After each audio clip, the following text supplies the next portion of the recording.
Welcome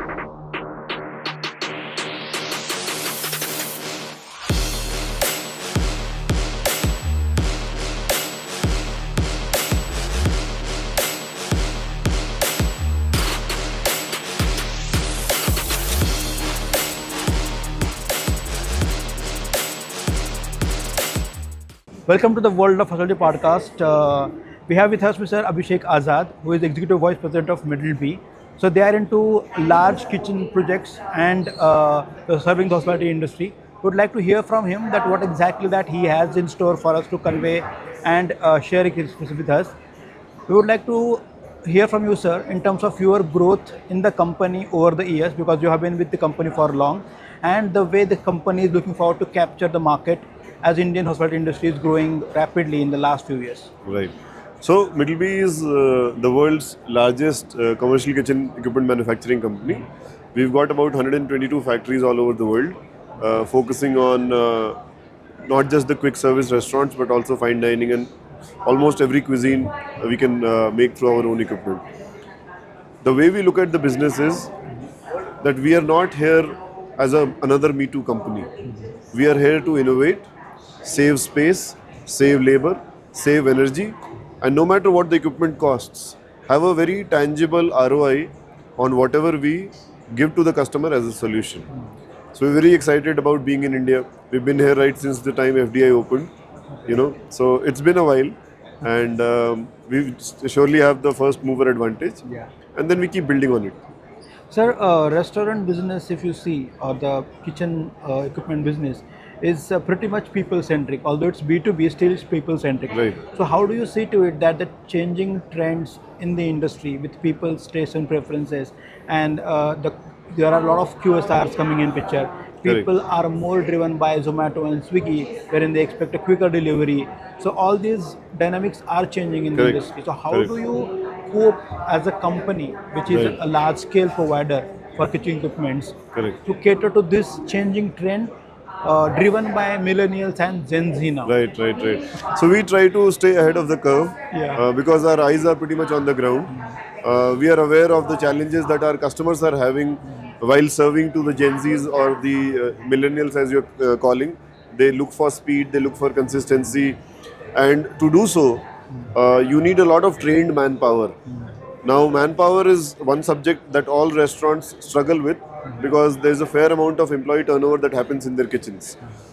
To ensure that the skill is not limited to one person, we are now automating next level of technology, where we are using things like robotic hands, to take care of mundane jobs, also to bring in fair amount of IoT in our equipment. So we will be consistent, we will be fast, we will still be small and address all the issues that are being presented to us by the restaurateurs. Sir, as you talked about IoT and the technology element, definitely you cannot leave away the buzzword AI in the recent times. And how do you see that? How are you blending AI into your technology?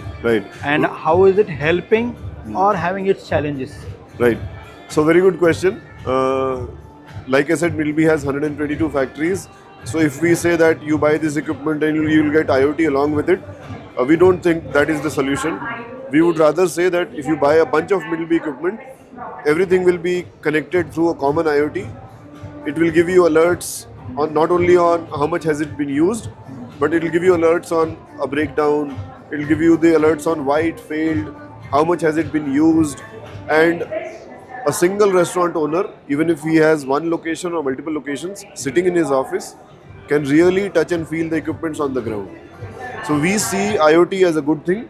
As an enabler, maybe. As an enabler, and based on the use cases that our customers keep bringing, we are also at a stage of enhancing, and through things like machine learning, we are innovating by the day. Sir, you have been affiliated with World of Facility since quite some time, I believe, and you also have been having your stall here. So how do you see your experience over the years, and how you would like to comment about our exhibition, the way you have been having your footfall, your customers or your expected buyers, and overall opinion about the exhibition? and the entire setup that we have done with conferences. Podcast is the new edition from this year onwards. Right. How do you Yeah. like to talk about it? Okay. So these shows have become very mature over the years. It is no longer a sales purchase that happens at these shows. The customers that are visiting are very outcome based. So outcome based means you could have supplied the equipment to A, B or C. They don't care about it. What can you do for them? How can you solve their problems? How can you solve their pain points? How can you save energy for them? How can you save manpower for them? So the show is more of a lead generation platform now, and then through private meetings after the show, the deals get materialized. Great. So it's ever evolving, and it's come a long way. Thank you so much for the appreciation. Sir, one final question is, now India is growing and it's a fourth largest economy now, leading away Japan. So now I would like to hear from you that how do you take Indian market to enter into a smaller pockets? Because of course these kind of large scale kitchen solutions are required in metros or tier 1 cities or maybe in some part of tier 2 cities.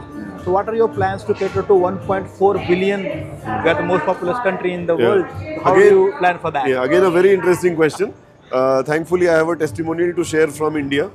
Wonderful. So one of our first customers in India was Domino's. Oh, Today, Domino's is present in over 450 cities with 2200 restaurants. wow.